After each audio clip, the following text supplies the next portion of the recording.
নমস্কার বন্ধুরা, আপনাদের সঙ্গে আমি মিতা। মা আছি তো আমি উইথ ভিল ফুড চ্যানেলে আপনাদের স্বাগত। বন্ধুরা, আজ আমি বানাবো সহজ বিরিয়ানি উইথ চিকেন তন্দুরা। তোমরা দেখে নাও কিভাবে আমি এই মজার রেসিপিটা বানাচ্ছি। প্রথমে ফ্রাইং প্যানের মধ্যে দিয়ে দেব গোটা ধনে, জিরে আর একটু নাড়াচাড়া করে এর মধ্যে একটা দারচিনিকে আমি একটু ভেঙে দিয়ে দিয়েছি। এবার একটুখানি নাড়াচাড়া করে এর মধ্যে দিয়ে দেব লবঙ্গ, দিয়ে দিয়েছি জয়িত্রী আর ছোট এলাচ বা সবুজ এলাচ দিয়ে, আর দিয়ে দিয়েছি 6-7টা গোলমরিচ। আর এখানে একটুখানি নাড়াচাড়া করে দিয়ে দিয়েছি শাহজিরে। শাহজিরেটা দোকানে বললেই তোমাদের দিয়ে দেবে। আর দিয়ে দিয়েছি 3টে তেজপাতা। একটুখানি জাস্ট নেড়ে চেড়ে একটু গরম থাকলে দেখবে একটা সুগন্ধ বেরিয়ে এসেছে, সঙ্গে সঙ্গে নামিয়ে ফেলতে হবে, বেশি ভাজার দরকার নেই। এবার এটাকে মশলা করে কিন্তু রেখে দিতে হবে, আর এই মশলাটা খুবই জরুরি। এখানে 1.5 কিলো মতন মাংস নেওয়া হয়েছে, আর সবগুলোই কিন্তু লেগ পিস। এবার ভালো করে কিন্তু এই মাংসগুলোকে একটা করে কাট দিতে হবে, আর এই লেগ পিসগুলো কিন্তু একটু বড় বড় নিতে হবে, কারণ চিকেন তন্দুরা করার সময় কিন্তু একটু বড়ই লেগ পিস দরকার। সেই জন্য এখানে বড় বড় করে লেগ পিসগুলো রাখা হয়েছে। সেজন্য এখানে আবার কাট করে নেওয়া হয়েছে, যাতে মশলাগুলো সুন্দরভাবে এর মধ্যে ভেতরে ঢুকে যায়। এবার এর মধ্যে প্রথমেই দিতে হবে লেবুর রস। এখানে 1 ফালি লেবুর রস পুরো মাংসের মধ্যে ছড়িয়ে দিয়েছি, আর দিয়ে দিয়েছি 1.5 চামচ মতো ভিনিগার। ভিনিগার তোমরা অবশ্যই দেবে, লেবু না থাকলে ভিনিগার দিয়েও তোমরা করতে পারো, তখন একটু পরিমাণটা বাড়িয়ে নেবে। এবার ভালো করে কিন্তু এই মাংসের মধ্যে এই লেবুর রস আর ভিনিগারটাকে মিলিয়ে মিশিয়ে নিতে হবে। এখানে আমি দিয়ে দিয়েছি 3 চামচ টক দই। টক দইটা কিন্তু খুব বেশি টক হলে তোমরা পরিমাণে কমিয়ে দিতে পারো, এটা কিন্তু খুব বেশি টক না, তাই এখানে 3 চামচ বড় চামচের নিয়েছি। দিয়ে দিয়েছি ছোট চামচের 4 চামচ হলুদ, আর এই হলুদটা কিন্তু ছোট চামচের দিয়েছি বলে 4 চামচ দিয়েছি, তোমরা কম বেশি করতে পারো। শুকনো লঙ্কার গুঁড়ো দিয়েছি 2 চামচ, আর ভালোবেসে 2 চামচ লবণ দিয়েছি। আর এখানে আদা বাটা দিয়েছি বড় 1 টেবিল চামচ, তোমরা কিন্তু অবশ্যই এটা দেবে। আর এখানে দিয়ে দিয়েছি আমি যে ভাজা মশলাটা করেছিলাম, সেই মশলাটা 3 চামচ মতো দিয়ে দিয়েছি। এবার ভালো করে কিন্তু মাংসের মধ্যে এই মশলাটাকে ম্যারিনেশন করে নিতে হবে, যাতে মাংসের ভেতরেও এই মশলাগুলো ঢোকে। সেভাবে আস্তে আস্তে করে মাংসের মধ্যেও কিন্তু একটু ঢুকিয়ে দিতে হবে, আর এটা করাটা কিন্তু খুবই জরুরি। এবার এই মাংসটাকে ভালো করে ম্যারিনেশন করে প্রায় 30 মিনিট মতন কিন্তু এটাকে ঢাকনা দিয়ে ঢেকে রাখতে হবে বা রেস্টে রাখতে হবে। এখানে প্রায় 6টা টমেটো কুচি করে নিয়েছি, পেঁয়াজ কুচি করে নিয়েছি প্রায় 500 গ্রাম মতন, আর রসুন অল্প কিছু নিয়েছি। আর এবার কড়াই গরম করে দিয়ে দেব আমি এখানে 2 চামচ ঘি। ঘিটা গরম হয়ে গেছে, এর মধ্যে দিয়ে দেব আমি বেশ কিছু কাজু আর কিশমিশ। কাজু কিশমিশটা তোমরা চাইলে স্কিপ করতে পারো, কিন্তু বিরিয়ানিতে এটা দেওয়ার জন্যই কিন্তু এই কাজু কিশমিশটা নেওয়া হয়েছে। চাইলে আরও কিছু সবজি এতে অ্যাড করতে পারো। এবার নাড়াচাড়া করে একটু ভাজা হয়ে গেলে, লাল লাল হয়ে গেলে এটাকে নামিয়ে রাখবো। বিরিয়ানির জন্য লং গ্রেনেড বাসমতি রাইস নিয়ে নিয়েছি, আর এটাকে ভালো করে জল দিয়ে ধুয়ে একটুখানি ভিজিয়ে রাখতে হবে। এবার চলে এসেছি বাগানে, আর বাগানে দেখো কড়াইয়ের নিচে কিন্তু মাটি লেপা হয়ে গেছে, কারণ রান্নাটা কিন্তু কাঠের উনুনে হবে।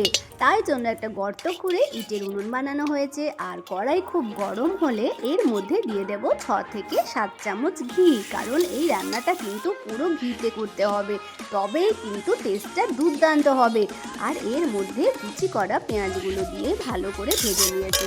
আর এই দেখো এই পেঁয়াজগুলো কিন্তু পিঙ্কিশ কালার হয়েছে, মানে একটু গোলাপি রঙের আভা ধরলেই বুঝতে হবে ভাজাটা হয়েছে, গোল্ডেন ব্রাউন নয় কিন্তু। এবার এর মধ্যে যে মাংসটা আমি ম্যারিনেশন করে রেখেছিলাম, সেই ম্যারিনেটেড মাংসটা কিন্তু দিয়ে দিতে হবে, আর খুব আস্তে এটাকে উল্টে পাল্টে নিতে হবে, না হলে কিন্তু মাংসটার মধ্যে থেকে সমস্ত মশলাগুলো আস্তে আস্তে বেরিয়ে যাবে। সেজন্য একটু হালকা হাতে নাড়াচাড়া করতে হবে, পরে বেরিয়ে গেলে কোনো অসুবিধে নেই। আর ওপর থেকে চপড করে রাখা টমেটোগুলো দিয়ে দেব। টমেটোগুলো দেওয়ার পরে আস্তে আস্তে করে কিন্তু নাড়াচাড়া করে নিতে হবে। এখন কিন্তু কাঠের জালটাকে একটু বাড়িয়ে দেওয়া যেতে পারে, আর খুব দেখো তাড়াতাড়ি কিন্তু এটা রান্নাটা করতেও হবে, সেই কারণে জালটা বাড়িয়ে দিয়েছি। আর যে গামলাটাতে আমি এই মাংসটা ম্যারিনেশন করে রেখেছিলাম, সেটা একটু ধুয়ে অল্প জল দিয়েছি, আর টমেটো পেঁয়াজের জলটা কিন্তু ছাড়তে শুরু করেছে। এবার হালকা হাতে শুধু কড়াইয়ের নিচে যাতে লেগে না যায় সেদিকে কিন্তু খেয়াল রাখতে হবে। এবার লেগ পিসগুলোকে দেখো হালকা হাতে কিন্তু নাড়াচাড়া করে উল্টে পাল্টে দিয়ে একটা ঢাকনা দিয়ে প্রায় 5 থেকে 7 মিনিটের জন্য ঢেকে রাখতে হবে। যেহেতু কাঠের জালে হচ্ছে তাই কড়াই নিচে লেগে না যায় সেটাকেও খেয়াল রাখতে হবে। একটু হালকা নাড়াচাড়া করে এবার দিয়ে দেবো পরিমাণ মতো গরম জল। আর বেশিরভাগ রান্নাতেই আমি গরম জল ব্যবহার করি, কারণ গরম জল কিন্তু রান্নার স্বাদকে দ্বিগুণ বাড়িয়ে দেয়। এবার দেখো এর মধ্যে নাড়াচাড়া করে আমি এর মধ্যে দিয়ে দেবো ভালোবেসে ছোট চামচের 4 চামচ লবণ। লবণটা কিন্তু তোমরা তোমাদের স্বাদ অনুযায়ী দেবে। আর যতটা জল দিলাম সেটা কিন্তু মাংসটা সেদ্ধ হয়ে যাবে সেই পরিমাণ জল এখানে দিয়েছি। আর দিয়ে দিয়েছি আমি কাঁচা লঙ্কা চিড়ে, তোমরা যে পরিমাণ ঝাল খাও সেই পরিমাণ দেবে। এখানে আমি খুব বেশি কিন্তু লঙ্কা ব্যবহার করব না, কারণ বিরিয়ানিতে খুব বেশি কিন্তু ঝাল হয় না। আর দেখো প্রায় 15 মিনিট মতো ঢাকনা দিয়ে ঢেকে রাখার পর মাংস পুরো সিদ্ধ হয়ে গেছে। আমি এই মাংসটা নামিয়ে নেব। আর এই যে ঝোলটা আছে মানে গ্রেভির ঝোলটা তাতে দিয়ে দেব আমি ধুয়ে রাখা চালটা। চালটা সেদ্ধ হতে যে পরিমাণ জল লাগে সেই পরিমাণ জলই কিন্তু এখানে ব্যবহার করতে হবে। এখানে আমি প্রায় 5 কাপ মতো চাল নিয়েছি আর দিয়ে দিয়েছি জল 10 কাপ মতো, তার একটু বেশিই দিয়েছি। আর দিয়ে দিয়েছি ভালোবেসে 2 চামচ লবণ, তোমরা কিন্তু লবণ তোমাদের স্বাদ অনুযায়ী দেবে। আর ভেজে রাখা কাজু কিশমিশটাও ওপর থেকে আমি ছড়িয়ে দেব। দেখো জলটা পুরো শুকিয়ে এসেছে, এবার কিন্তু আমি কাজু কিশমিশটা ছড়িয়ে দিলাম। আর আমি ওপর থেকে আগে থেকে তৈরি করে রাখা সেই গরম মশলা, যেটা আমি প্রস্তুত করে রেখেছিলাম, সেটা কিন্তু ওপর থেকে অবশ্যই ছড়িয়ে দেব।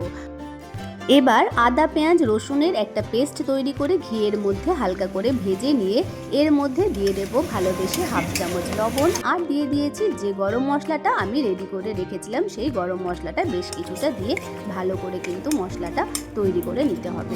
আর এই মশলাটা দেখো রেডি হয়ে গেছে। এবার চিকেন যেগুলো সেদ্ধ হয়ে আছে সেই চিকেনের মধ্যে একটু হালকা করে মিলিয়ে মিশিয়ে দিতে হবে। হাত দিয়েই কিন্তু এটা করতে হবে, মানে যাতে পুরো মশলাটা মাংসের মধ্যে লেগে থাকে। আর এই মাংস সবগুলোর মধ্যে এই মশলাটা ম্যারিনেশন করে এবার তাওয়াতে বা যে কোনো কড়াইতে নিলেও হবে, তাওয়াতে খুব বেশি যাতে ঘি ব্যবহার করতে না হয় সেজন্য আমি এটা তাওয়াতে করেছি, বা ফ্রাইং প্যানে এর মধ্যে ঘি দিয়ে এটার মধ্যে কিন্তু মাংসগুলোকে হালকা করে ভেজে নিতে হবে। দেখো যেহেতু তন্দুর ফ্লেভার এটা আনতে হবে সেই কারণে কিন্তু এটা দিয়ে হালকা করে এপিট ওপিট করে একটু ভেজে নিয়েছি।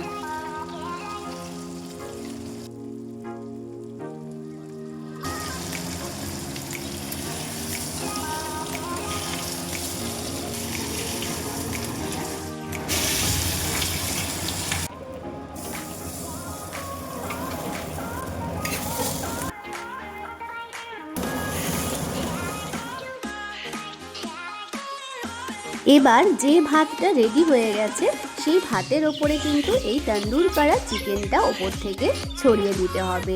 আর দেখো এবার শুধু সার্ভ করার পালা। আর খেতে যা মারাত্মক টেস্ট, তোমরা অবশ্যই বাড়িতে কিন্তু ট্রাই করবে বন্ধুরা।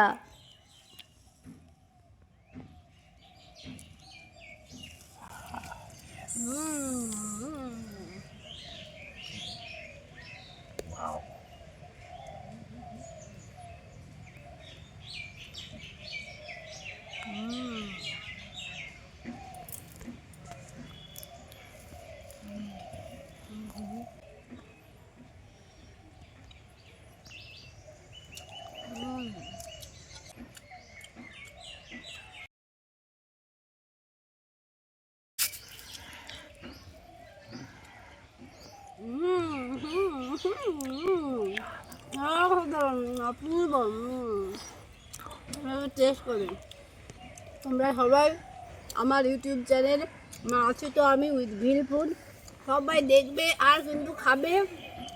আর বানিয়ে বানিয়ে শুধু খেতে হবে বন্ধুরা।